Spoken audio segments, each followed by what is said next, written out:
You ask Tiger to solve. This deals with linear equations with one unknown. The final result is x equals 6. Let's solve it step by step. Group all constants on the right side of the equation. Add 4 to both sides.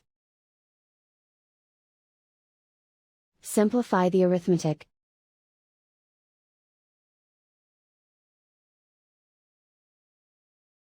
Isolate the x. Divide both sides by -4.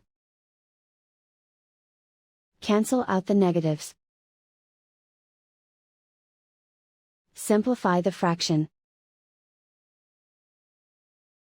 Cancel out the negatives. Find the greatest common factor of the numerator and denominator. Factor out and cancel the greatest common factor.